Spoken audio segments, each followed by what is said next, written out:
Hello, welcome to the multidimensional realm that discusses laws of attraction, comics, combat sports, and more called Black Lions Airspace. I'm your host, Zachary Shiloh. You can find me as Black Lion130 on Facebook, Instagram, and Twitter. You can email me at zacshi130 at gmail.com. You can listen to this show by multiple means of places like Spotify, Speaker, Stitcher, Apple Pods, Anchor FM, and I'm sure there's others. You can please go to my YouTube page. That would be fun for you to subscribe. I am under Zachary Shiloh there. Well, the last episode of Black Lions Airspace, I gave another description of roaming around because people like to ask me nowadays, "What's roaming around? What is it? What does it do?" Well, I can describe it again in this episode, and I'll keep on describing it until eventually people get the concept of it. All right, so roaming around has been my baby, my pride and joy for almost a year now. It is where I bring on people who I love, honor, and respect. May I know them personally or not. And we just shoot the or shoot the shit. So I've known my guest for about 2, 3 years. She, just like my previous guest, is a guest on the Let's Voltron podcast. I remember her first appearance that I ever heard, and I was just taken away.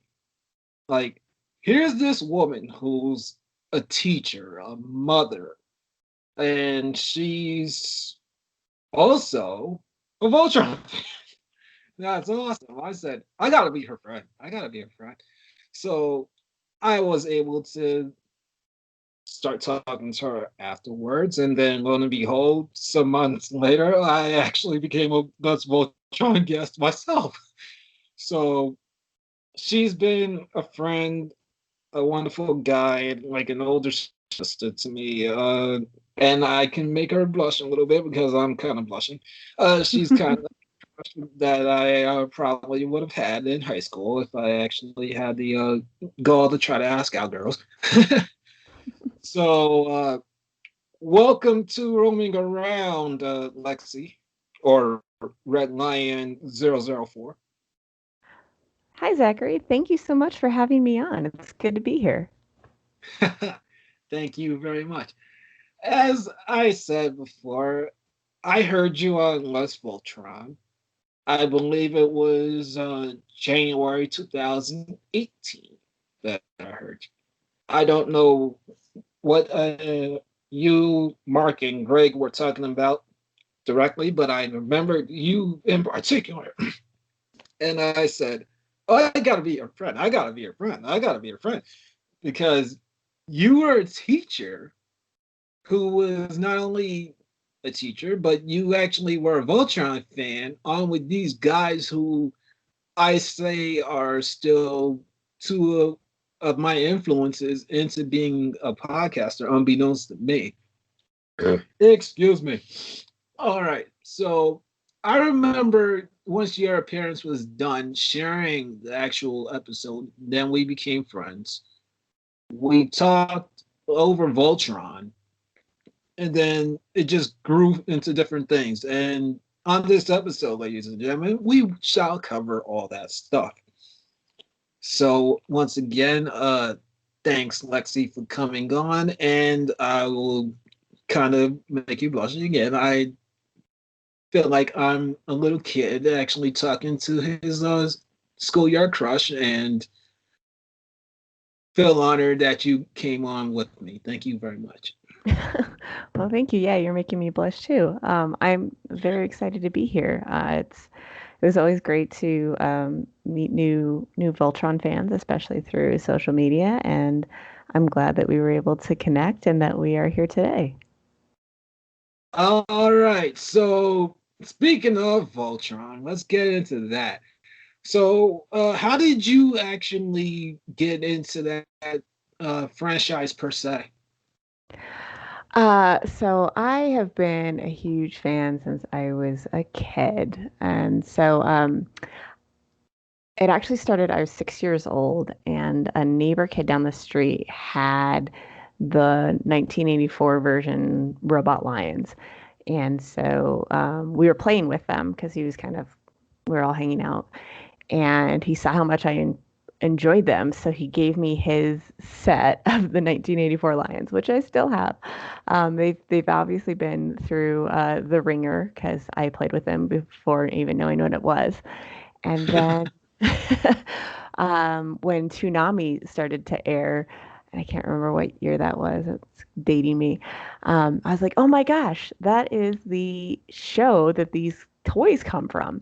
And so I started watching that 84 version of the Lion Force with the Voltron Defender of the Universe. And so I got hooked and fell in love with the voice actors and the characters. And ever since then, I've watched every iteration of Voltron and was super excited when Legendary Defender came out to bring back my childhood. And um, I started to see that there's the Let's Voltron podcast and started following it. And then I got the opportunity to be a guest, and I guess they liked me enough to let me be on a couple times, and I'm truly grateful for that experience.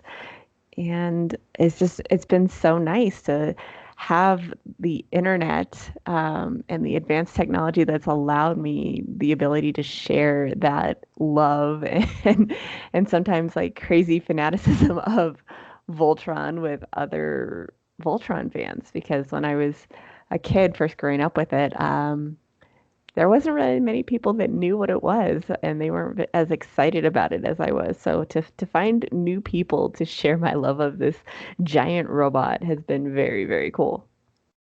hmm And it's brought me to such a forefront of chasing my own dreams.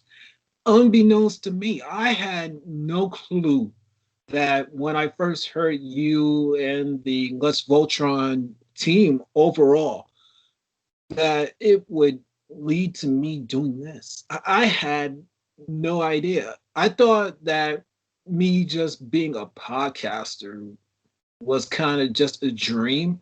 And then people like you, the Let's Voltron heads, my dear friend, our dear friend Lily, who was on before you, so many other people were starting to say, "Oh, you're smart, you're this, that, and third. Why don't you do your own podcast?" And I said, "Would you listen?" And then some people said yes, and I just went on from there. Oh man! And to think before this actually became a podcast, I was on Let's Voltron twice. I was on twice. And it's still an honor to be among the likes of you, Lily, Beanie Zilla, who else was on? Mako Mel, so many other great Voltron fans. And to Mark and Greg, if they ever heard this, and I keep on saying it because it's true, I thank them from the bottom of my heart because they took a decision to have me on, and it would be two times within not even, I think, 6 months were my actual appearances apart. I just geek out every single time I think of it. It puts me into what Carl Jung calls the flow state even more when I do remember everything, my journey of how I got here. And it all started kind of with five lines. It all started with five lines. And I don't know if you know how I came up with the name of my show or anything, but if uh, you are interested, I'll come up with it real quick. So I was on the road to just coming up with this show after the likes of you and so many others were saying, "Go and do it, go and do it, go and do it, do your own podcast." So I was legit in my room for maybe a day or two after work, and I think after talking to you guys for a smidge, I really went into deep contemplation. Like, what can I call this thing? I wanted to call it something else, but then the name didn't sound right. It felt like fogey. It felt fake. It didn't sound like something that could be grown. So I was thinking about Keith from Voltron Legendary Defender, like how much I'm like him. So hot headed, but yet in my own rights I actually had potential to grow. So I was thinking, okay, what does he pilot? The Black Lion. Okay, so what do the lions do? They fly around. So this podcast is about me to some degrees or another. So airspace. Airspace is another way to say circumference or circle. And I said, that fits perfectly. So this is like me being Keith from Legendary Defender, but I'm unleashing my potential in a more vocal manner. And when I said it for my friends the first time, I could hear collective right there and then. And I knew I had the name that worked. I knew it. And then eventually, when I started coming back to social media after deleting my account last year, I knew I had to return under something different that wasn't Zach She 130. I already had Black Lion 130 somewhat on Twitch because I was following certain people at that time. So I thought, yeah, that's the perfect name for me online now because I'm honoring my show's name. I'm honoring my date of birth and just my overall progress so far. So why not roll with that? So that's how Black Lion's airspace was formed. Not only that, but somebody who I said time again kept on saying, "My 5-year-old son can do this, so can you." So that's the story right there. That is a perfect origin story. I love it. Oh man. And my Voltron fandom, I would say it really began when I was maybe six-ish, 5 or 6-ish. I remember that WPIX, or Channel 11 out here, was airing the original series.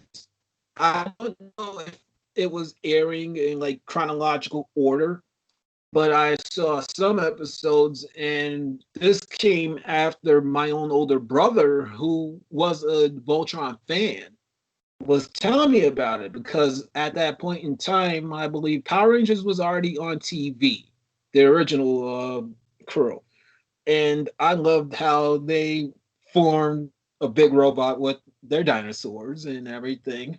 And my brother kept on telling me about these 5 lines made from earth, wind, fire, water, ground, and space that would come together to form this big lion. And I say, ooh, okay. He showed me the toys.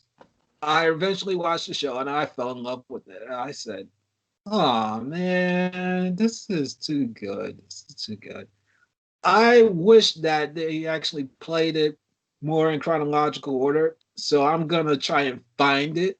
I believe Greg from Let's Voltron, he said it last year that Amazon already had the whole entire Lion Force on DVD or virtual. So I'm making it known that I'm gonna sit through the whole entire Voltron series, the original one, because I don't know if I ever saw it. and I want to. So I actually watched Third Dimension. That was my very first whole entire series of Ultron. I liked it for what it was worth. I really loved their suits. I geek out every single time I watch their suits because it fits them to the T. Keith is finally in all black. Alora is in blue. Lance is red.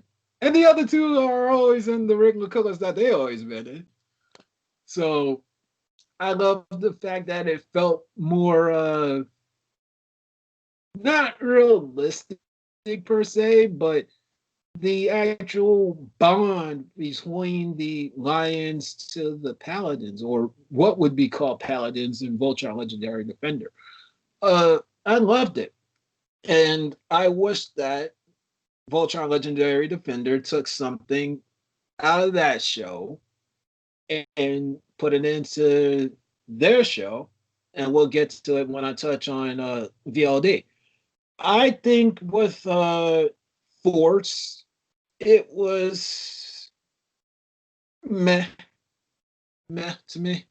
But when I was actually watching VLD, I could notice there was some stuff from Force into there. I said, "Ooh, ooh." They have channeled the previous series, but they made it even better. They made it even better. And then along came VLD, the thing that got me on to Let's Voltron. Oh man, I remember that actually being the reason why I bought Netflix. I never had Netflix before then, and I had no desire to get it. But then all of a sudden, I say late 2015, I'm starting to hear inklings of a new Voltron series. And then sometime like around June 2016, then it premiered. I said, yeah, I definitely need to watch this. I definitely need to watch it. Every single episode felt like Batman the Animated Series mixed with the other Voltron series that I did see. And I've actually said this to Joaquin dos Santos and Laurent Montgomery, who actually executive produced this show. I said every single season was so good because it felt like they were not talking down to the audience. Not only that, but you can almost watch any season and you feel like you know some aspect of the actual Voltron franchise is actually featured. May it be returning characters, may it be the lions themselves, and much more. I just was in awe, and I would always tag you, the Let's Voltron team, Lily, my friend Megan, Susanna Torres, so many others. Oh, and this girl named Kat. And I would always say, this was a great season of the show. And it felt like every season topped the other. But then we get to season 8, and I said, oh my God, this should have probably ended at 7. I don't think They you're alone in probably that feeling. should have ended that at season 7. Like, take some of those episodes out of 8, legit put them in 7, and we would have had the perfect series. We would have had the perfect series. But then they came out with 8, and I said, okay, this was not quite so good, and it wasn't quite so bad. And I would defend season 8 of Voltron Legendary Defender versus something like Pokemon. Legit. I rather had put up with that to be continued ending, and I know you know what I'm talking about with that to be continued ending. Hmm. And I want to hear your thoughts on that. I rather take that over Ash Ketchum being a 10-year-old child for almost 30 years. I will gladly.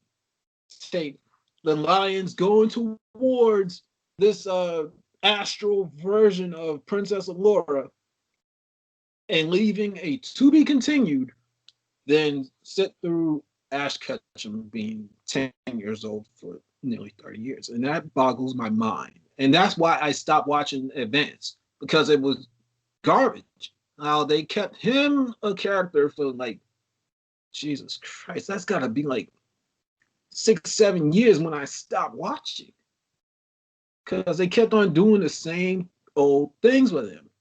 Okay, he's entering a new league. He's got brand new clothes. He's still got the Pikachu on his shoulder. Team Rocket's trying to rape him and take the Pikachu again.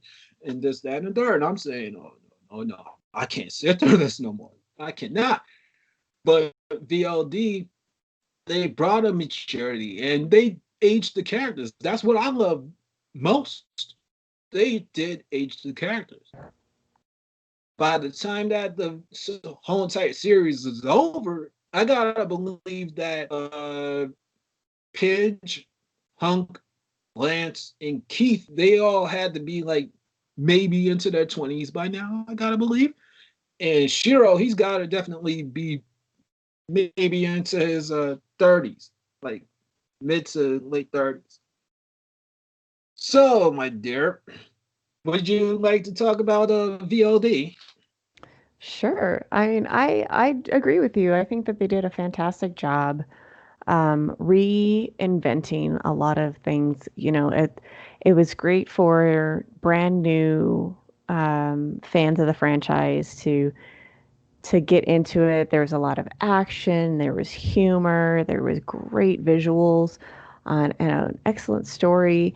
But they also did such a great job of going back and paying homage to the originals, and not only just the the Americanized version, but going all the way back to the Japanese version that first came out with Beast King Go Lion, and I think that that really helped keep that franchise alive because you were able to span so many generations of fans because there was something in it for everyone. And I do agree. I'm not a big fan of season 8. I do understand what they were trying to go for. I don't think it was successful. And I personally would have gone a whole different way. I think the open ending um, would have been good. And in my personal opinion, if they hadn't done that little end credits kind of thing at the very end, I think that would have made things even better. Like, it wasn't great, but leaving that open ended, but instead they, like they had to say where are they now, and I think it would have been a better job to leave it open ended to and I think that's where a lot of the fans that were very angry with season 8 were so upset because it didn't feel like it was completed. It just kind of felt like it was like, okay, and we're done, and we don't want anything else to add to it. Whereas if they had just left it with the lions like flying off, as you said, I think that the fans, even the ones that were not happy with certain events, certain ships, certain um, characters like and their endings, I think they still would have been happy because it left it open ended for the fandom to do. And like instead of it being just a continuation that you would see in like fan art or in fan fiction, it's turned into season 8 fixes, you know. And so I think that that could have been a little bit better because I don't know if you know, but I'm a huge fan of reading fan fiction, and so so I've read many a season 8 fix, and I'm like, okay, I like this makes more sense, and it's made me feel better, and VLD wasn't the only one that's done that. I personally hated the end of season 2 of All Noah Zero. I think that Slay Troyard got screwed. Um, but that's an entirely that could be in a whole another podcast to be quite honest. But I believe that had the original writers and a lot of the story artists not moved on, like Mitch Iverson and whatnot, had they not moved on, prior to season 7 and 8, I think that it would have been a completely different story. And I don't know the whole story. I don't know who was involved in this, and I have read the different theories about what happened and who was responsible for this or that, and I don't know. I think that regardless of the way that it turned out, that thank goodness that we have so many dedicated people who are willing to share artwork and write all of these wonderful stories that like continue on these characters and either whether it's a fix it for the season that they don't like or continuations in other ways like little scenes here or there from like here well here's what we should have seen with Keith getting to see his mom, or I wish they'd done more, flashback of how um, Taka- Takashi Shiragane like joined the Galaxy Garrison, or like how like all of these different things, um, and like all of the different alternate universes out there, like those just bring me life because it's just so refreshing to see all of these creative ideas. And finally, with our technology that we have these days with social media and whatnot, that we can share that connection and that love and all of our ideas with people not only in our own country but around the world. And I think that that is so cool. And I've seen that in multiple fandoms, but I think VLD really opened up my eyes to how much of that existed. Mhm. Um, and for that, I will always be grateful. I'm grateful that they brought my favorites back. I'll be honest. I remember when Netflix first aired the trailer for it, and I was like, "What is this?" And I was not amused. I was like, "Seriously? Like, who is this Lance character? Like, that is not the because like as um, obviously, I'm a huge fan of the Red Line, and so like I follow the line, not the pilot. So like I absolutely adore Lance, and I've always adored Keith as well. Um, but Lance in the original version, like that was my boy. Um, super excited. I loved him, and so then when I saw the new iteration, I was like, I don't know how this is gonna go. And I'll be honest, Lance McLean grew on me. I think Jeremy Shada did a fantastic job with them, and I think um, there's a lot of slack that's given to the way that that character was developed. And I agree. I feel like the character development was stunted, especially at the end of the season, with a lot of different things. But he became my boy too. Like Keith in VLD, he became my son before I had my actual son. Oh. I was like, and so I remember I was actually pregnant with my son Levi when uh season 4 came out when there's the season 4 or 5 where Yeah, season 4 was coming out in October of 17. okay, so season it was season 5 then because that's when I was which was the season where Keith meets his mom and we do the flashback scene. Um, Hmm. that one, I remember watching that episode and I just started freaking bawling and being like, he found his mom and she cared about him and she did this for him. And I just remember, like, I don't know if it was like the pregnancy hormones or whatever, but that really got to me. And so I was like, okay, Keith's my son now. And so, like, Lance was my boy, Keith is my son. I don't know. I love all of the characters. I think they did a fantastic job bringing Hunk and Pidge and Allura and Shira to life. And I appreciate so much all the things that each of those voice actors did.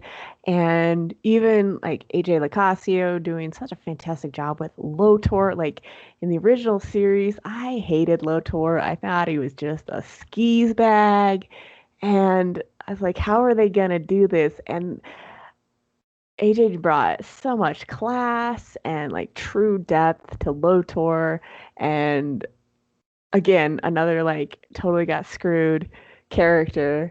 Um, that boy deserved a redemption arc. I'm sorry, and if they ever revisit VLD, like they better give Lotor a redemption arc because that was definitely needed. I thought it was coming. I was super excited, and I was very disappointed that that did not happen. because like I fell in love with the characters. I fell in love with like I grew to appreciate all the characters more than I already did from the original series, and then even new characters. I was like, okay, I love these characters, and I was legit sad when it was all over and done, and I was like, now what? It was it didn't feel like it had only been 2 years. It really felt like it had been over a decade. And I don't know if it's the way that they did the stories and the lining, but um, it just it felt like that we went too fast. And I know that in the world of marketing, you got to keep things fresh and in the minds, and you got to push out episodes so people will be there and buy those toys and all that. But man, I can only imagine what they would have done with that universe had they just taken a step back and we had longer wait periods between seasons. What truly could have been with that? Mm-hmm. And I have some ideas like what I would have loved to have seen. One thing they did hint at it kind of towards the end of the actual series, and that was the vehicle Voltron coming around because I saw the actual vehicles being made, and I said, "Oh man, if they actually started doing it in a continuation of this series, maybe we get the vehicle Voltron. That'd be cool, and then we can fix this problem with the end credit." But they did not do so. They left that alone, and I respected that. Another thing that I would have liked to have seen was the actual stealth lions. I was a sucker for that from the third dimension. I Oh, loved how they transformed from regular to stealth. And then when they became stealth Voltron, it was almost like super pursuit mode Voltron. Let me say that. Oh man, if anybody was a Knight Rider fan, so I'm using the season 4 term for Kit towards Voltron, and then from my Power Rangers fandom, Voltron, from by way of stealth look, looks like what it was referred to as the SWAT Megazord from Power Rangers SVD. I said, "Oh, this was SWAT Megazord before it was cool." Mm, I like it even more now. Uh, the actual BLD show got so much flack for things, and I think that started from season 4 onward. Because I remember being at Comic Con circa 2017. That was my very first one I ever went to. And the very first panel I ever attended at Comic Con was exactly Voltron Legendary Defender. I made it in my mind after listening to Let's Voltron for a while. And once I found out there was a VLD panel, I had to be there. Same thing with the fan meet and greet. So I met Mark Morell at the actual uh, fan meet and greet. Before then, he was walking around asking people, "You ready for Voltron?" or something along those lines. And he stood out because he actually was wearing this 1984 Voltron jersey. I said, "That is practically one of the coolest people I've ever seen in my life. I gotta find out how he got that thing." So I attended the actual VLD panel, which was for season 4. They showed random clips like Shiro, or what we would come to find out is Shiro Negro, the false Shiro, talking to Keith. And this is about Keith's leadership as the Black Paladin. And I knew Keith was going nowhere with it. Then we actually had the Pidge trying to find her brother who was still alive. And she actually was interrogating somebody. I think season 4 was maybe where Colton Naka scared the living hell out of Allura and Karan. They had no clue that the cow had to be milked. Oh my god. Uh, then I remember people started lining up for questions, and this would play into exactly where the show was going. Somebody actually asked, "Will we see actual LBGTQ characters?" Because we actually living in a world where not everything is homosexual. It can be heterosexual and everything else under the sun. So the people of the LGBTQ community wanted to know that they were being taken care of, and I didn't care. I actually was very, very for them. I just wanted to find out what was going on too. So I think Walking the Santos actually did hint at something, unbeknownst to us, for like maybe the next year plus. We didn't know how that was to be interpreted, and then lo and behold, 4 through 8, and let's just say we did get some LGBTQs, and I noticed it. We had Azarad and Etnor, I think her name was. The big enforcer of Lotor's group and the little Oh, Zethrid and rainbow looking girl. Yeah, Ezra and Zethrid. Yeah. Yeah, I remember them, and they were a couple. I could feel it. They were a couple. And lo and behold, when we got to season 7, I was correct. I said, "Oh man, that's calling it. That's calling it." And then, no, I believe that was really, yeah, it was either 7 or 8. That's definitely the biggest one that just awed me was Shiro. I remember hearing about him, and my jaw was on the floor, but it made me love the character even more. I said, "Oh, he's gay, but this is cool." No wonder I felt like an attraction to him, like a calmness to him.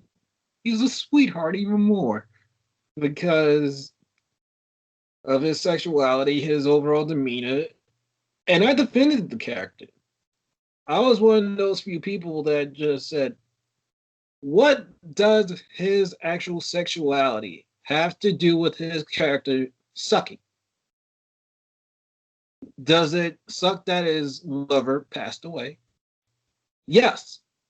I thought that Adam was kind of captured by the Empire, like with Matt and their father, meaning Pigeon Matt's father. Hmm. But I was wrong. He got killed defending Earth. Oh boy, oh boy, oh boy. And here we are talking VLD, and I remember people literally wanting to kill those involved in the show. I thought that was disrespectful, very disrespectful. That these people who gave their lives to watch the show felt the need to threaten the lives of those who made the show. Like, how dare you? I even came out and said it. Like, how dare you do that? Just because you didn't get the relationship you wanted at the end, because your sexuality preference hasn't been met and everything else under the sun. So I remember going on Les Voltron and just saying it straight up like that. Like, how dare you? Let's just enjoy VLD for what it is.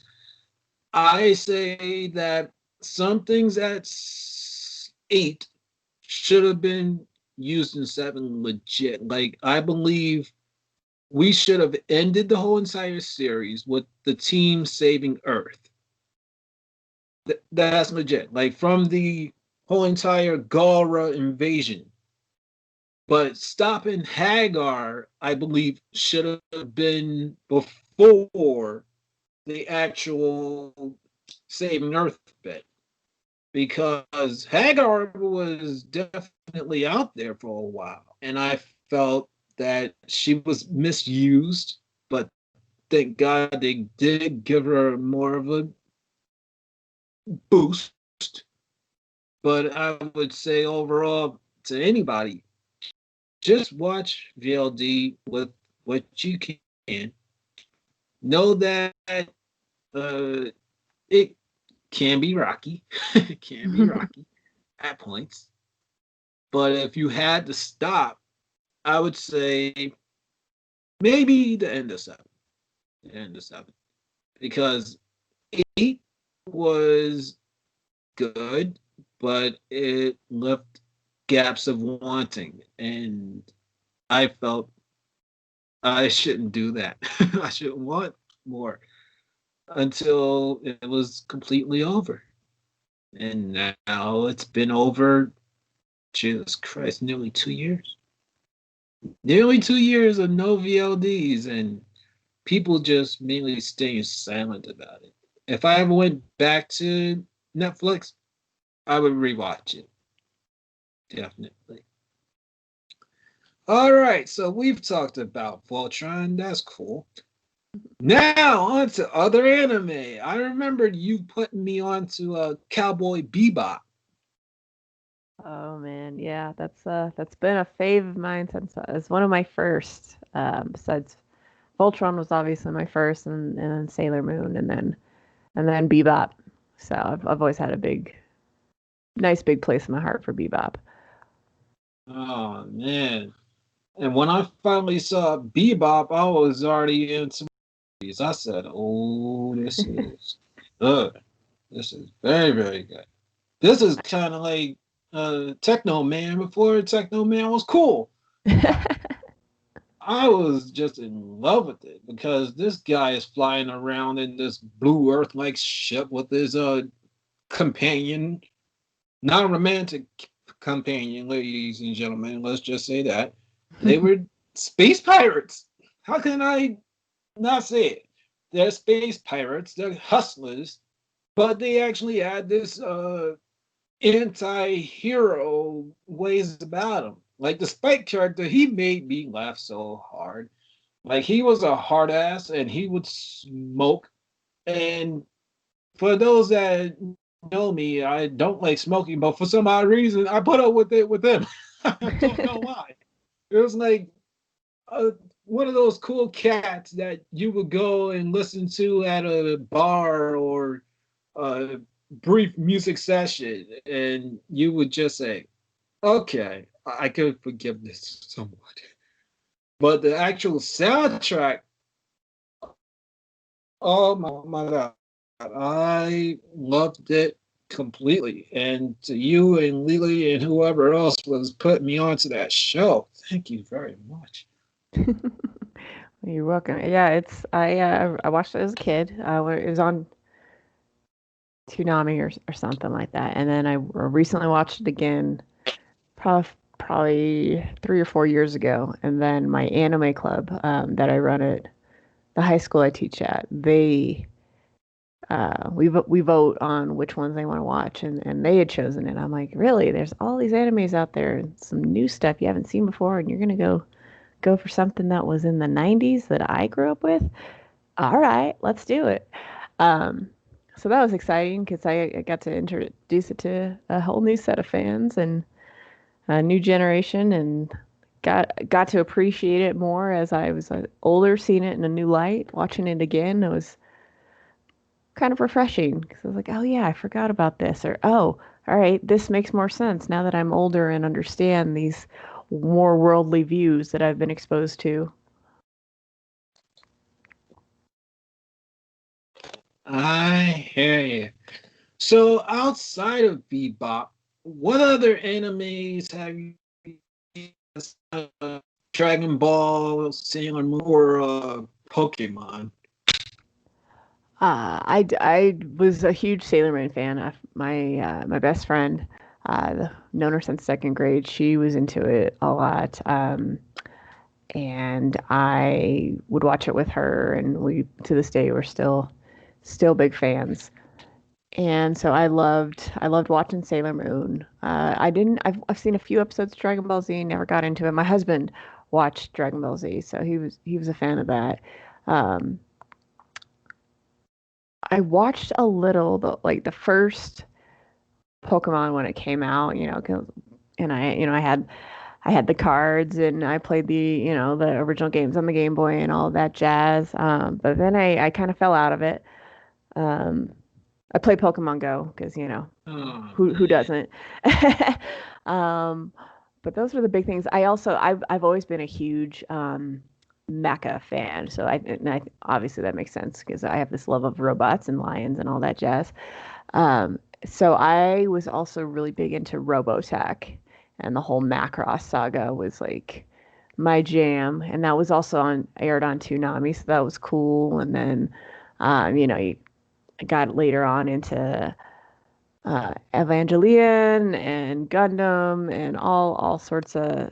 If it had robots in it, I gave it a shot because I was always a big fan of anything that had giant robots in it. Transform. Transformers, yeah, I used to watch some old school Transformers. Because especially with Peter Cullen as Optimus Prime, and I was like, oh, that's the narrator in the original '84 Voltron. I know that guy. I'm gonna watch this stuff. So I was a big fan of a lot of different things. It wasn't though, probably until I got into teaching high school about 10 years ago and then when I started joining the sponsoring the anime club, that I started to get more into to watching a bunch of different things and seeing other shows, and then really finding that love. So I had like a few that I was a big fan of when I was a kid, but that we didn't have a lot of access to it. You had it either on Toonami or you had to get up like super early on a weekday morning to see it on like channel 2 here or whatever.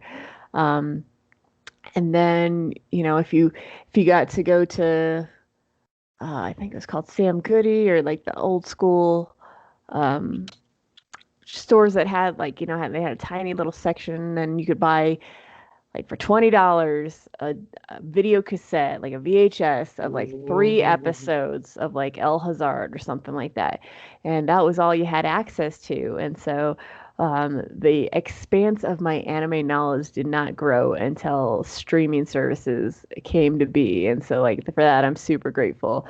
And there's so many of them out there. And I've dabbled in all of them. I do keep a Funimation account now, Oh mostly just really? yeah, mostly for the anime club. It's the easiest one for us to watch shows, especially now that we're in a remote setting. So, uh, we don't. My school district, we're doing remote until the end of this semester. We tried to do hybrid, and then there's too many cases and things, and we ended up having to go back to remote. So I haven't seen my anime club in person at all this year. But Hmm. we use Kast, which is an awesome app, and we use that to watch our anime every Monday, and so that's been nice. But we watch it through Funimation. Right now they're watching Fire Force. I hadn't seen that before, or heard of it. It's like a firefighting type show. It's pretty interesting, um, and they like that. But yeah, no, I've again, super excited for how much technology's allowed me to expand my knowledge of anime and watching all these shows. And I was like, oh my gosh, there's an entire genre of like mecha anime out there that I haven't gotten to see yet. So I'm definitely gonna do that. Oh man, the way you were talking about that, it took me back years of the different styles of anime that I've seen Voltron, I've seen Pokemon up to Advance. I believe I've seen every single season of Digimon except for Cross Wars, I think it was, and their mystery one. Uh, So that's like two of them that I really missed. Uh, let's see, Sailor Moon, the Dragon Ball franchise. What other animes have I seen? I believe I watched two Gundams. One was Wing. The other is practically my favorite of the two, G Gundam. Mhm. Um, I say kind of like I'm Keith meets the main character of that show. Like how I was so hot headed, but then eventually, once I started getting my health together, I was so calm, like like water, as Bruce Lee would say. And the growth that I've had since then was an honor. What else have I seen? Eagle Riders, Techno Man, its Japanese counterpart, Techno Man Blade, Samurai Troopers, which is Japanese version of Ronin Warriors. I actually watched Ronin Warriors. Oh man, and there's so many others. And I want to try and go and watch more. Oh man, I know there's so especially many with good me ones. not being on social media quite so heavy as I used to, but I'm kind of like dabbling into all different types of things, and time funny is a big deal for us all. We all have something or some things that we want to do, but it's almost like the 24 hours is not enough. Like, how do you divulge time into watching the whole entire series? How can you keep up with a book series? How can you do this, that, and the third? And not feel like you are being stretched too thin. But I'm Yeah. fortunate that I'm learning a little bit more about myself and my lengths that I'm willing to go to try to stay within a good frame of mind while trying to pursue other things. Oh boy, oh boy, oh boy. But that was quite a list that you gave. All right. Once I listen to this episode, I will listen to your list and see if anything comes up that sounds like something I want to watch. Because I remember a few months ago, I think this is before you agreed to come on. And I was kind of curious about more mecha related animes because I love Voltron. I love the Gundams that I did watch. Oh, I did watch another Gundam series. It actually had a talking Gundam. I forgot what it was called, but I know that the character, the main character, he was mini. He was a mini Gundam. I said, "Oh, this is like watching a baby Gundam actually hanging out with a cool human being to some degrees or another." Oh man. Oh, that's another one that I would classify as a anime I watched. Cubics. Oh Oh man. man, I do remember Cubics. There's a Oh man. I remember that show. I will classify that as an anime because I remember the characters doing kind of like anime style things and having anime style reactions. Oh man. This is great. All right. You actually touched upon something that does tie into your fandoms, and that is teaching. So you said that you have been a teacher now roughly 10 years. So how did you get into it? well, if you I'll be honest, it was definitely not my chosen career path. Um, but yeah, no, I just actually as of 4 or 5 days ago signed my first contract, November 3rd of 2010. So it's been officially 10 years since I started. Um, but so I went. trying to go all the way back to my senior year of high school, and I actually got early admission into the Colorado School of Mines, just an engineering school up here in Colorado. And I was going to work. My whole plan was to do chemical engineering because I wanted to design alternative rocket fuel sources so that we could expand the space program because I've always been a big fan of space too. And so I spent my first year at the School of Mines and then realized it just wasn't for me. And then went to the local state university, CSU, um, and I was just taking my normal gen ed history courses.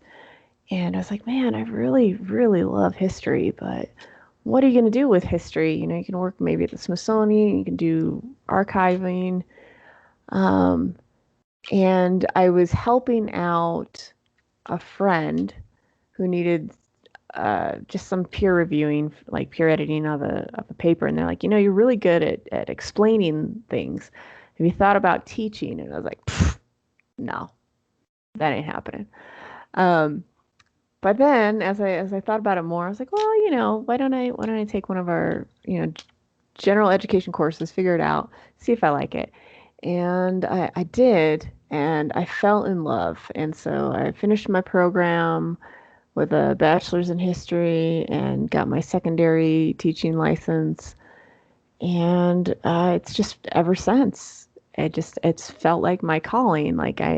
It's exactly where I needed to be. And I am so grateful for the turn of events that just led me to finding my calling. It's unfortunately something that not a lot of people get to do, or it takes them a lot longer than it did for me. And I'm very blessed that I was able to find a career that I love, and the exposure I get to different people, my colleagues, my students are amazing, and I am so grateful every day that I get to share my love of history with them and that I'm making those connections and, you know, teaching them something. Um, and it's been a great experience and I am so happy. And, you know, it's 10 years in and hopefully a couple more decades down the road uh, is my plan. Oh man, I love that. You know what your purpose is. You incorporate your fandoms into it. Eh, I, what else can be said beyond that? Like, how cool! Like, I ultimately want this podcast to mean something to people because it was me being my legit self. It was me having on people like you, Lily, and others who made my life worth the living and make it more something to be proud of. And to know that people were not alone. Like, they could feel my passion in life and would reach out to me. Like, two people have done so already. One person wants to do a recurring series on here, and I shall explain it a little bit further in a different episode. Another person wants to promote a combat sport event that's happening, I believe, at the end of November. But I was on their podcast before, and I felt, all right, he's a friend. I would like to repay him somewhat. So he's free to plug whatever he wants, and I get another guest. So to hear your story about how you became a teacher, that really gives me hope that maybe somewhere along the line, this will mean something to people and really bring me closer to a world where I know I'm being paid handsomely. I don't have to worry about much and being my legit self. I think you're in a really good spot to get that started. I mean, the hardest part is making the step to put yourself out there. Especially in a world where there's so many different ways and so many different podcasts and whatnot, and finding that unique spin. And I think that you've got a good grasp of what you want with it. And I think that as long as you continue with it, you're gonna get exactly what you want. I can already see from your passion and what you've done, and I'm looking forward to going back and watching some of or listening to some of your podcasts. I'll be honest, I'm so far behind on all my stuff just with my job right now that I I haven't listened to Les Voltron in a very long time. Don't tell Mark and Greg; they'll be sad. Uh, so I have some catching up to do, but I think that from what I'm hearing and how the experience I'm having right now, that you've got a good thing going on, and I wish you the best with it. Thank you very much. That means a lot coming from you, especially. Oh, like I said, ladies and gentlemen, and I'm probably gonna make her blush again, but this is like talking to a crush that I know that I would probably not get one, but it's a huge honor. So I don't mind. And plus, it's my show, damn it. I get to blush all I want. So moving right along. uh, we already talked the Voltron, the animes, how it ties into teaching. One thing that kind of teachers go through, I would say, is anxiety. And you kind of had that on and off as long as I known you. So what's the earliest that it came along? uh, I mean, to me identifying it hasn't been in probably in the last few years, but like now that I've known the signs and kind of know a little bit more about it and done some research on what actually anxiety is and how it manifests in people, because it's different for everyone. I've probably always had it. It's definitely through middle school and high school. I think I was just better at keeping it at bay or hiding it. I don't know. Or maybe it just was a stigma that you just kind of pushed through. It seems to be um, less of something to be ashamed of nowadays. People talk about it more. For that, I'm grateful. I think that it's important for us to understand and acknowledge our anxiety, because how else can we overcome it if we don't first acknowledge that it exists? And so I think that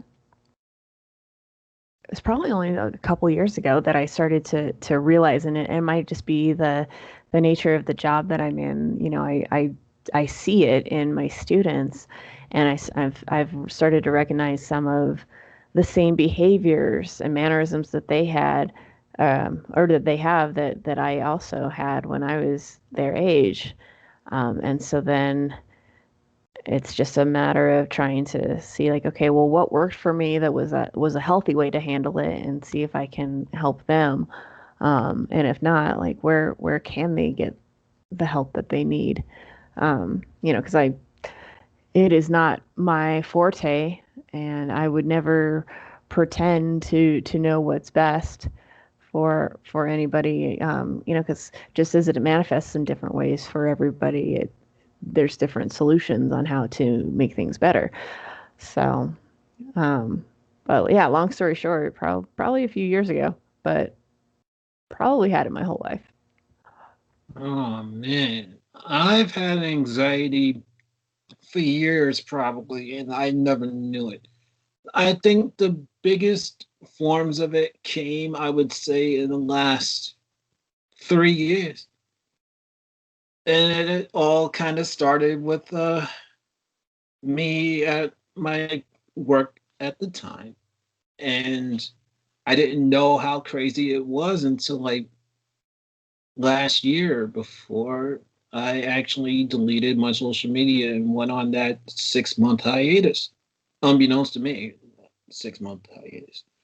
Uh, I remember going to Comic Con, and it didn't help that the Jacob Javits Center was hot, like in an inferno.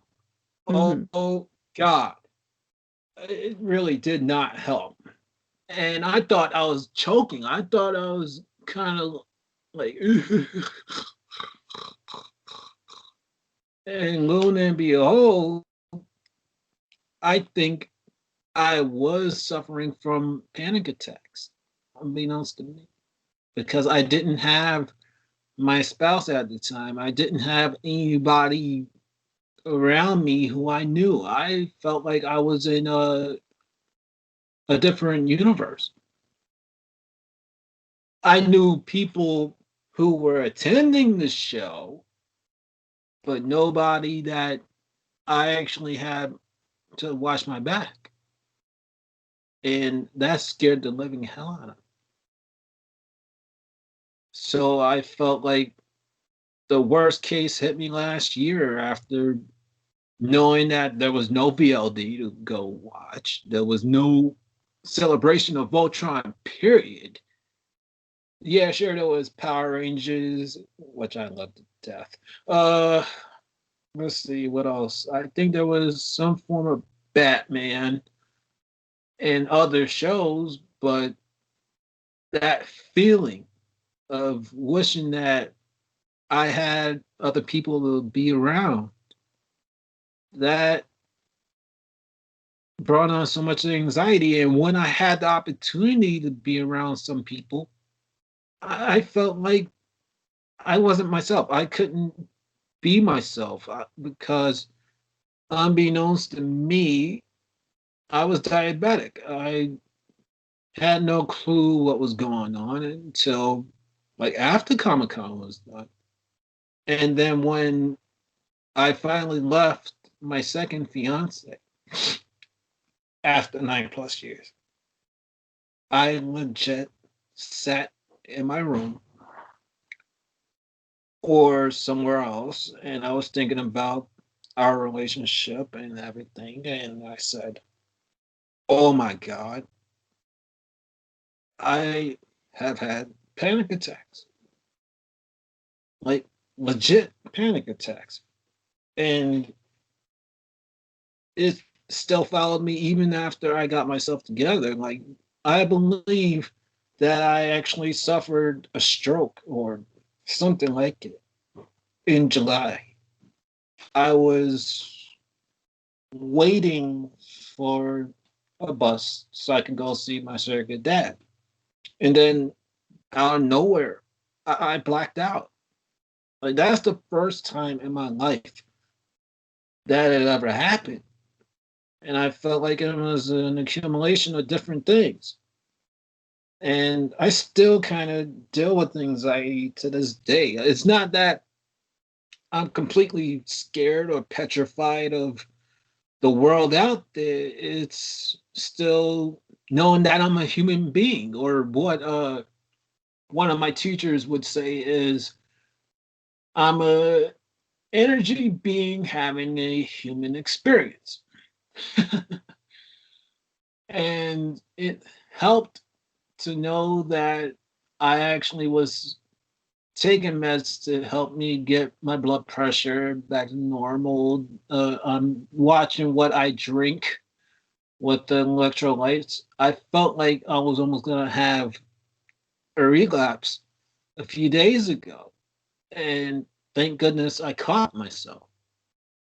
I said, okay, I'm noticing I'm almost passing out again. What did I do the last time around to prevent it?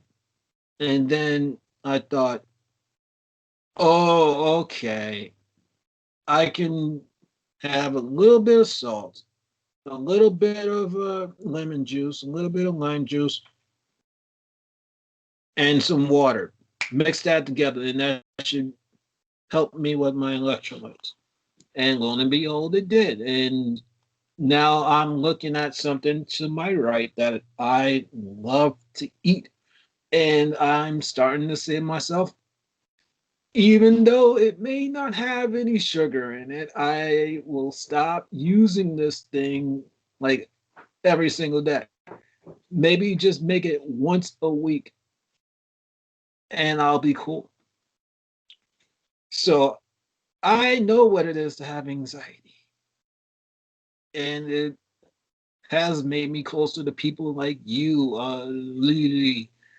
Uh, my fiancés to some degree or another that I had, they were huge panic attackers. And I remember comforting them. And now it's funny that I'm on my own to know what's going on.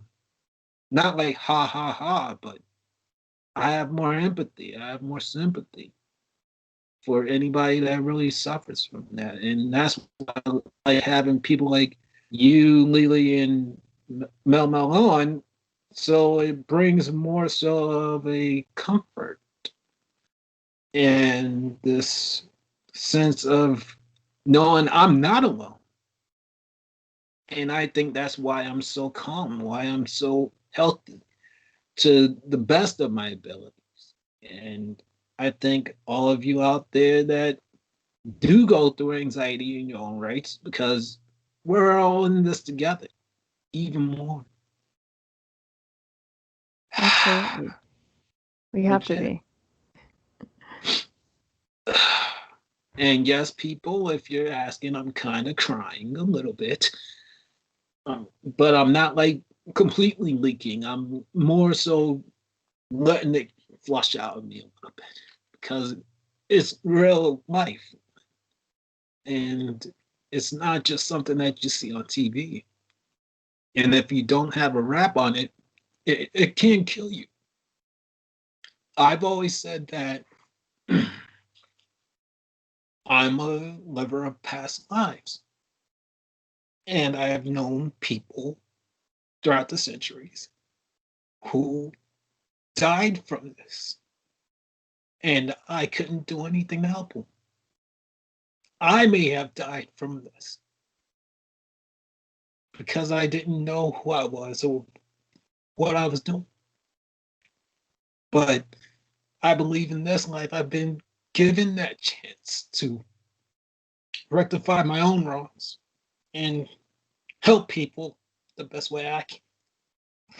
So I'm grateful for that opportunity.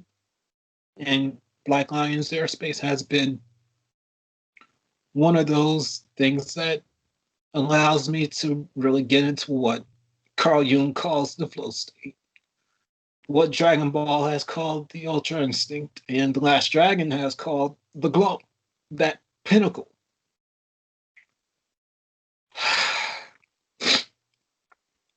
And I'm happy and grateful, and I hope that this legit continues to grow because I feel like my voice should be heard. I feel like other people's voices should be heard. May they have been on other podcasts or not. So I'm going to keep on doing this and have everybody else like me, regardless of past livers or not. All right. So I I I think you have such a great show, Zach, and such a wonderful soul, and to be so human and to share that and to be so vulnerable, especially in a time where we see vulnerability as weakness when it's truly our greatest strength. I think that that's so powerful, and I am so grateful that there are people like you in the world that want to help. And I think that this podcast can be that healing force for a lot of people. well, thank you very much. That means a lot coming from you and anybody who said that to me over the past near year that I've been doing this, talking to people. It, it is truly my favorite thing about being a podcast. It's getting to sit down with the likes of you and just shooting the shit and just being happy and growing up. Growing up. My little me, he's going, that means yes, he's in agreement. If it wasn't for this, matter of fact, one person responsible for helping me get in touch with myself again was Lauren LaGrasso, who I did have on this show. And she would always say, well, how do you, or excuse me, let me try and reword that. If your little you was standing in front of you, what would that child think of you? And I think I've said this time again that my little me would probably think that I lived quite a life and he's proud of me and he loves me for trying to get back in touch with him after all these years of being around toxic environments and whatnot. And I think I said this in writing to myself that if he was standing in front of me, that he's loved, that he's taken care of, that he is me. And I wish I never neglected him, but I had to some degrees or another, because of environments around me. And I've always said this to him after. I'm sorry. I'm legit sorry that you had to go through this. But I thank you. I thank you for putting up with it. You didn't have to, but you are me. We had to do it. But now, especially given the state of the world we're in, it feels more important that he's my conscience. And without him, I've even said this time again, that I'd be lost. I'd be way more damaged than I ever was before. He would resurrect me. By rights, I should have been dead. Dead. But I'm not. And I believe that him being resurrected is part of my purpose. My purpose is to help people. And I think, like you said, and other people have said it time and again, that this is my way of doing so. Like, what better way can I do it? I'm looking for other means to help me get into a better financial flow, but this is it. This is the best way I can go about it. And I wouldn't change it for the world. I wouldn't, because I'm who I'm supposed to be. I can acknowledge that I'm a past lifer. I still got my little me. I feel like I'm still growing up, but in the best form and flow that ever existed in my life. And does it suck that I don't have a companion? Yes, it does. I've said this time again that over the past some odd months, I wish I had a companion. That's one thing I missed about having my fiancés. That after I got home from work, there was somebody that's not my own family, quote unquote, that I could go to. That was waiting for me to call them or just be around them in a physical form. But when that time comes, you can bet that I'll get on my knees crying the tears of joy because it's been a long time in the making. That maybe this person that I'm with has their own version of my little me, or even better. Oh man. And I don't take it for granted. I don't. So that you again and anybody that's been a guest of roaming around, thank you for what you've done for me. I don't know what else to say. All right, back on track. Well, you've already kind of touched on motherhood, so yeah, let's go with that a little bit further. So, how's your little pal dude? He's doing good. He turned 2 in September, and he is just a spitfire. Uh, Oh. yeah, getting all over the place. He's so he was Pikachu for Halloween. You know, Woo! so it's a cute little onesie we bought, and I think that's gotten more use out of anything that we've bought him so far. He's worn it multiple times, and he actually wanted to be Pikachu today, so he's running around the house with Dad right now, um, dressed as Pikachu. So when he was Pikachu, did you be Ash for a while? So my husband, so I had a Pokemon hat. So my husband was Ash. To the best of his ability, we didn't make costumes or anything. And then I kind of copped out, but I bought one of those Eevee costumes, like just the ears and the tail, online. Aww. So yeah, so we were Pokemon for Halloween. Just we didn't go anywhere or do any trick or treating. He's not old enough for that, but just to I just saw the Pikachu onesie and I was like, I have to have this. This is just too dang cute, and he loves it. And like I said, he's running around right now wearing that.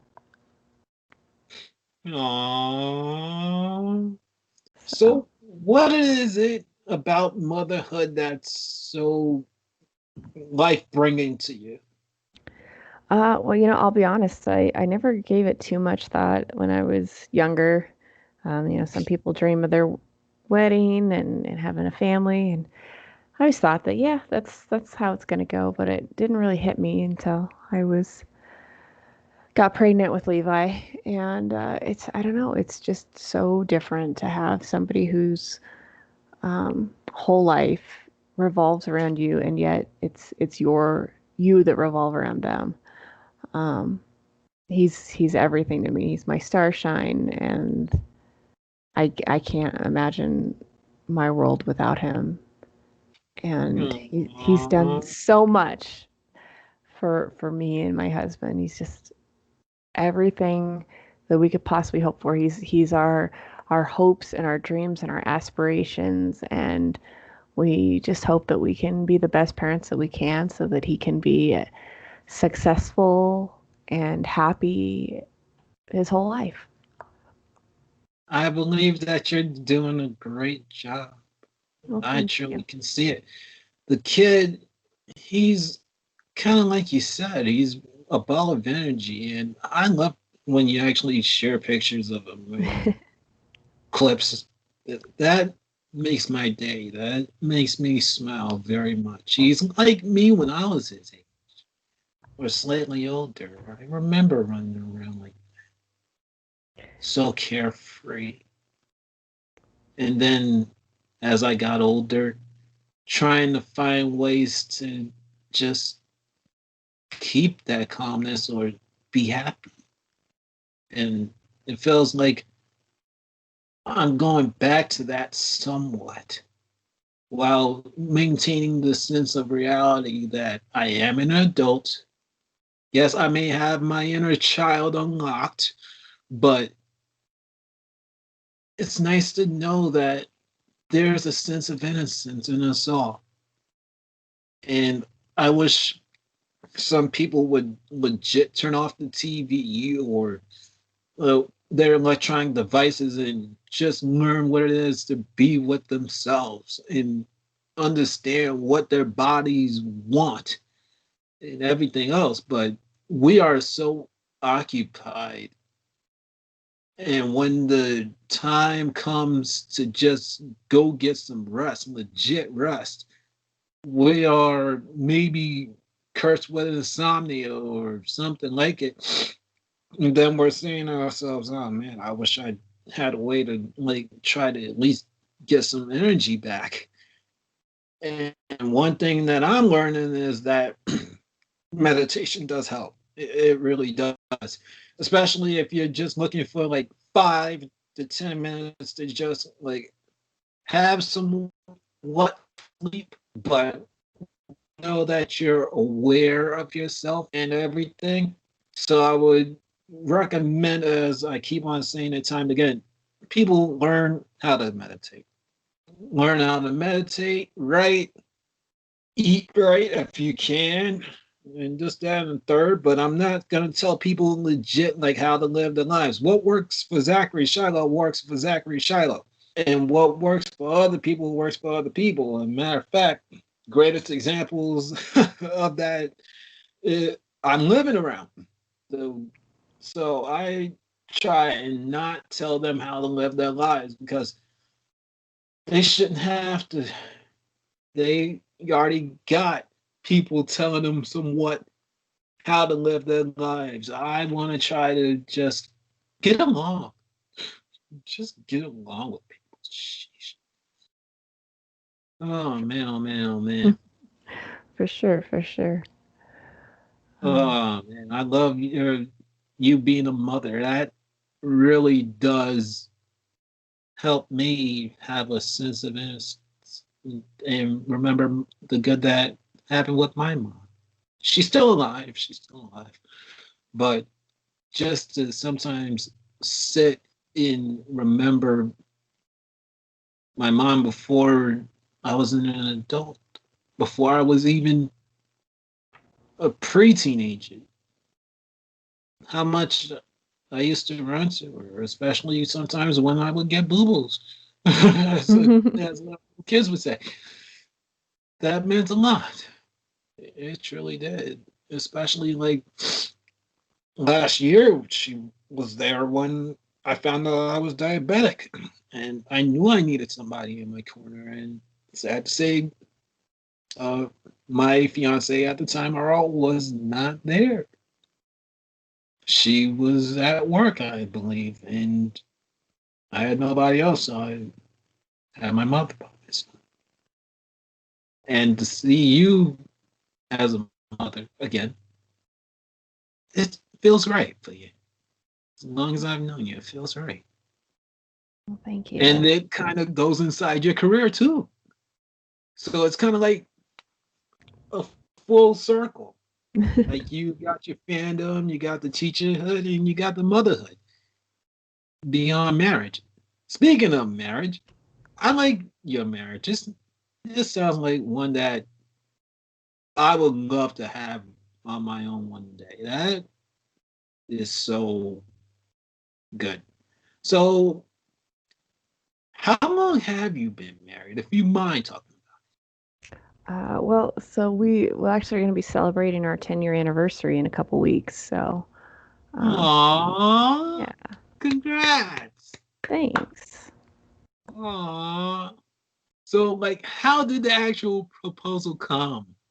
Oh, well, so we actually met at the local. We used to work at the local water parks here in Colorado every summer, and we met there back in 2003.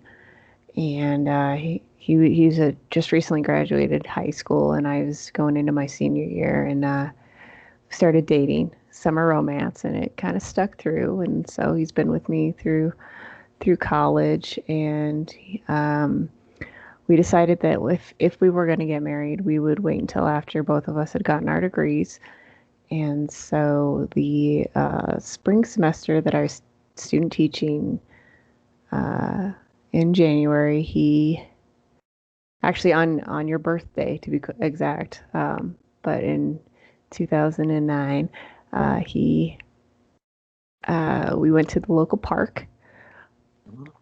That it was just kind of like this like little lake that we would hang out at, and um, we went off and looked at different things. We went to a nice meal, and I was like, oh, he's gonna ask. I know he's gonna ask. Um, but he didn't ask her. I was like, oh, okay, maybe it was just a really nice dinner, no big deal. And then he's like, hey, do you want to go get dessert? Because we didn't eat the dessert at the restaurant. I was like, sure. What do you want to do? And he's like, let's go to Safeway. And I'm like, all right, that's weird. But we went to Safeway, and we're big fans of Oreos, and so we would try the new flavors of Oreos. And so we bought a box of, at the time it was like a strawberry flavored Oreo. And we went to the lake to hang out. We ate some Oreos, and then he got down on one knee and he said, "This is the place that I first told you I loved you, and this is the place where I'm going to ask you to be my wife." And ever since, so we've been together 17 years, and it'll be married 10 in a couple weeks. Oh, that's so great. I love hearing stories of people when they are actually saying how their marriages are and like how they got there. Like I still am in awe of my mentor Blair, how she actually said that her husband and her worked together, kind of like you and your husband, and then how he actually left the Hilton or wherever job they were doing, and eventually they got together and had their children. That sounds like something's out of a romance novel. Like, how can you top that? Oh man, you just can't. And that's what makes me excited about being married one day. Like, not just you or Blair, my parents, they never divorced. As long as I've known them, they were always together. They still are together. I may have my differences with them about things like politics, but I've always respected their relationship since I was two. I may not have known what it was when I was two, but the fact that they were together and are still together, it's an inspiration to me. And I pray that if I do live a long life, that my marriage can be strong like yours, like anybody's out there who I know of, love, and honor. Well, Jack. It's uh, it's the most rewarding thing, but it's a lot of work. We've had our ups and downs, but the biggest thing is you got to be a partnership, and Mm-hmm. so And I love that. All right. So, two more topics after the final one of weight loss. So, when I first met you, you kind of were a little bit plus size, what you eat. And when I got back to social media, all of a sudden I noticed that you lost a lot of weight. I said, wow, that is great. And you showed a picture of yourself recently as the school year began, and I was just floored.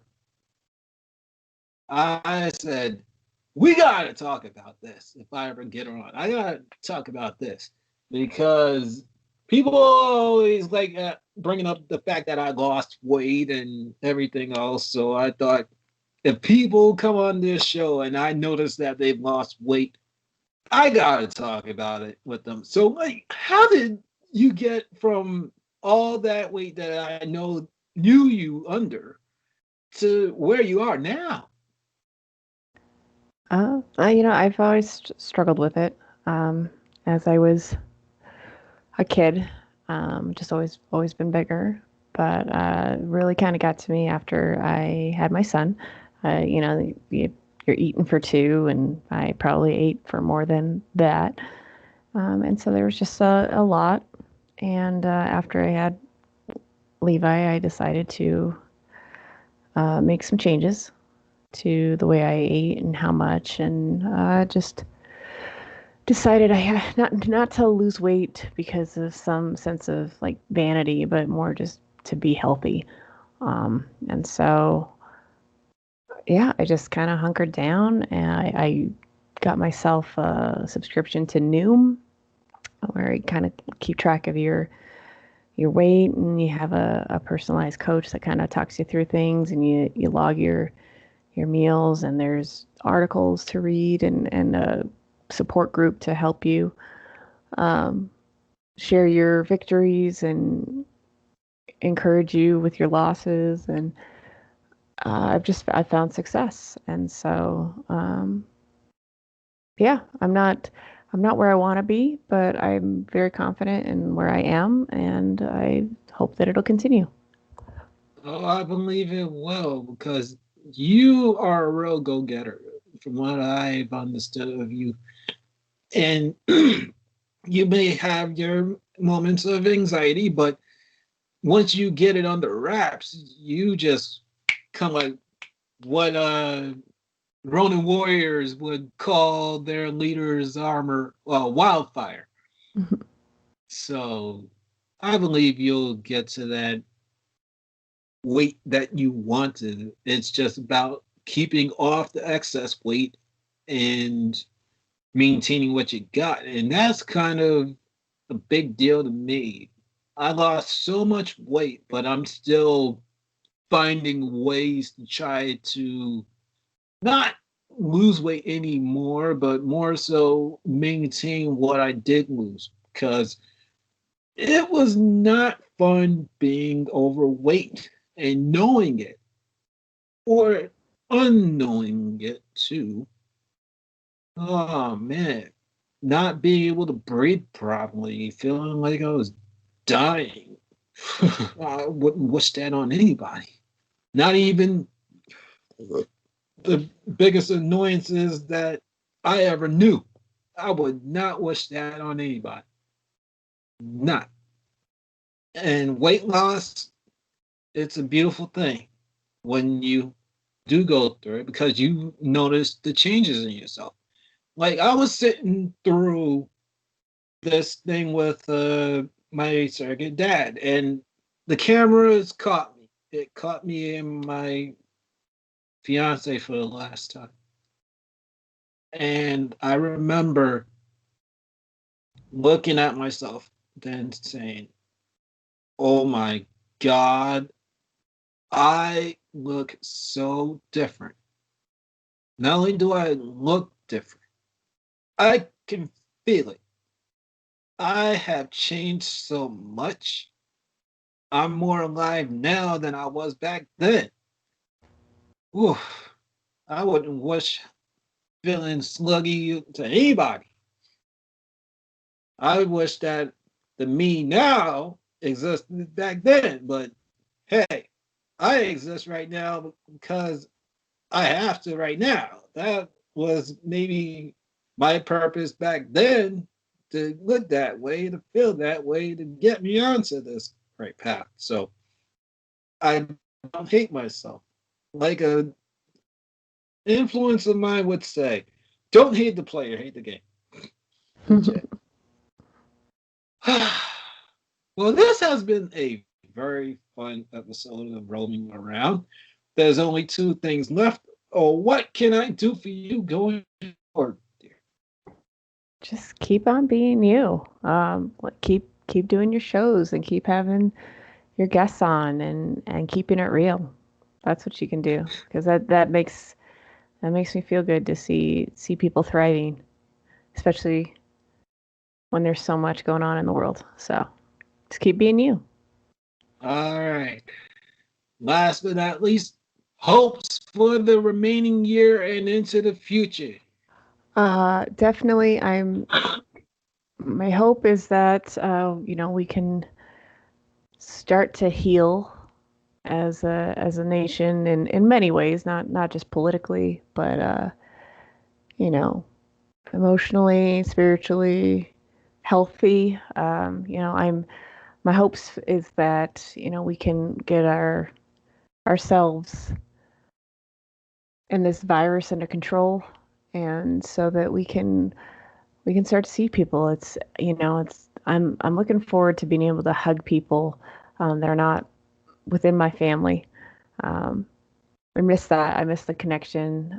Like I said before, I haven't seen my students more than 3 weeks in person this year, um, and I miss that. I miss that connection. There's only so much you can do virtually, and so I'm hoping for the future this year or next to get back to whatever we consider the new normal, so that I can make those connections. Mm-hmm. Well, I've always said this to other people. I don't want there to be normalcy. I want there to be better. I want there to be better. No, I agree with that for So sure. the coronavirus completely would be a huge step in doing so. I think about the lives that have been lost sometimes, not only by this, but past plagues as well. And I am not highly political. I've said this time and again, and I'll say it where I need to. The government needs to start fooling people, I believe, and start really getting together, legit. Get together, listen to the people, do what the people truly ask of them. Like when it comes to this coronavirus, for example, stop letting your differences divide you because it's been a curse upon this country for centuries, centuries. And it's disgusting that it still goes on right now. So, as far as my hope, that's all I want out of this government. Otherwise than that, I don't trust it. Like drugs. But I progress, as my mentor Blair would say, not digress, progress. Mhm. Uh, hopes generally are beautiful that you laid out, and I want the same because the coronavirus this year has been as much of a blessing. It's been so bad, and I'm looking back at things that I legit wanted to do this year. Like this should have been the year where I finally got out of the tri-state area of New York, New Jersey, and Pennsylvania. I already set the motion that I was gonna go to Virginia and California for dream building and uh, that Power Rangers Comic Con called Paramorphicon, respectively. But then the coronavirus hit and it hindered a dream or set of dreams that I did or may not know of. But eventually, I believe it's going to get like this coronavirus situation because it can't last forever. It seriously can't because it's already cost people so much. And to keep it going, it's just disgusting. It really is.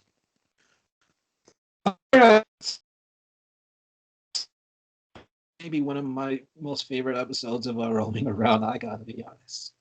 Oh man, and it feels like roaming around is just becoming better and better for me to do. I wish it was like my job, but a career, not a job, a career where I'm talking to people I love and or want to just help and grow from that. Oh man. So, with that said, is there anything you would like to plug? No, actually, I don't actually right now. It was just so great to have a conversation with you and to be on. I truly appreciate you thinking of me. Aw, thank you for coming on. All right, so I can plug away your Twitter. So start getting out of here. All right, so if you want to follow Lexi, she's under Aslan and the Desire for More Coffee on Twitter, aka at Red Lion 004. I will leave that Twitter handle under the show description.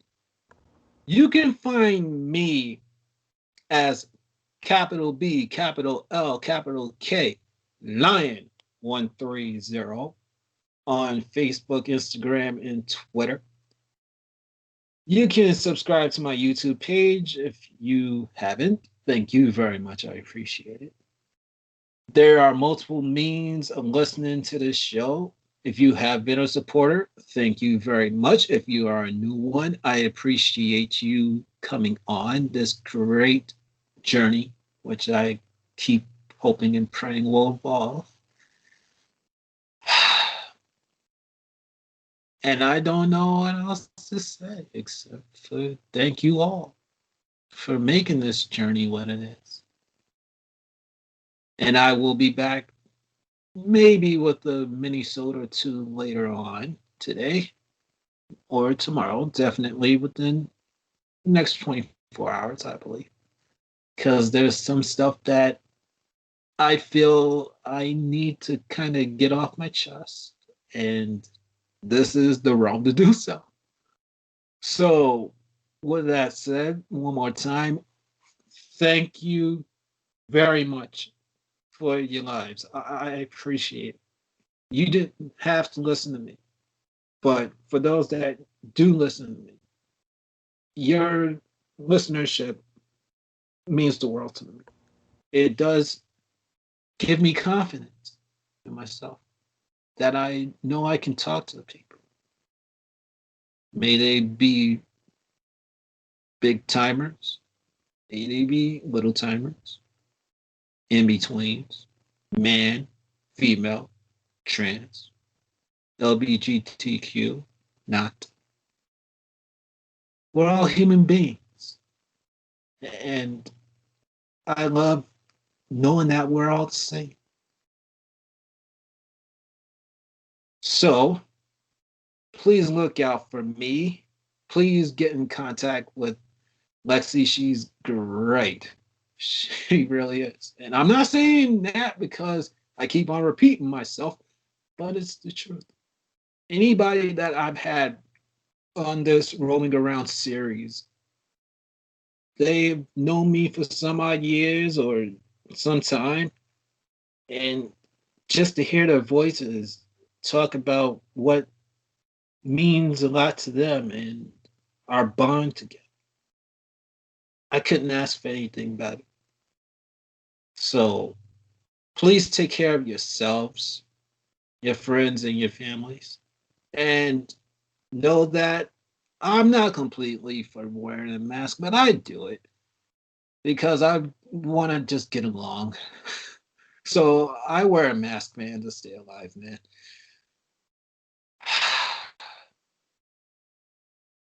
That's it. So, namaste. Peace be with you all. Bye.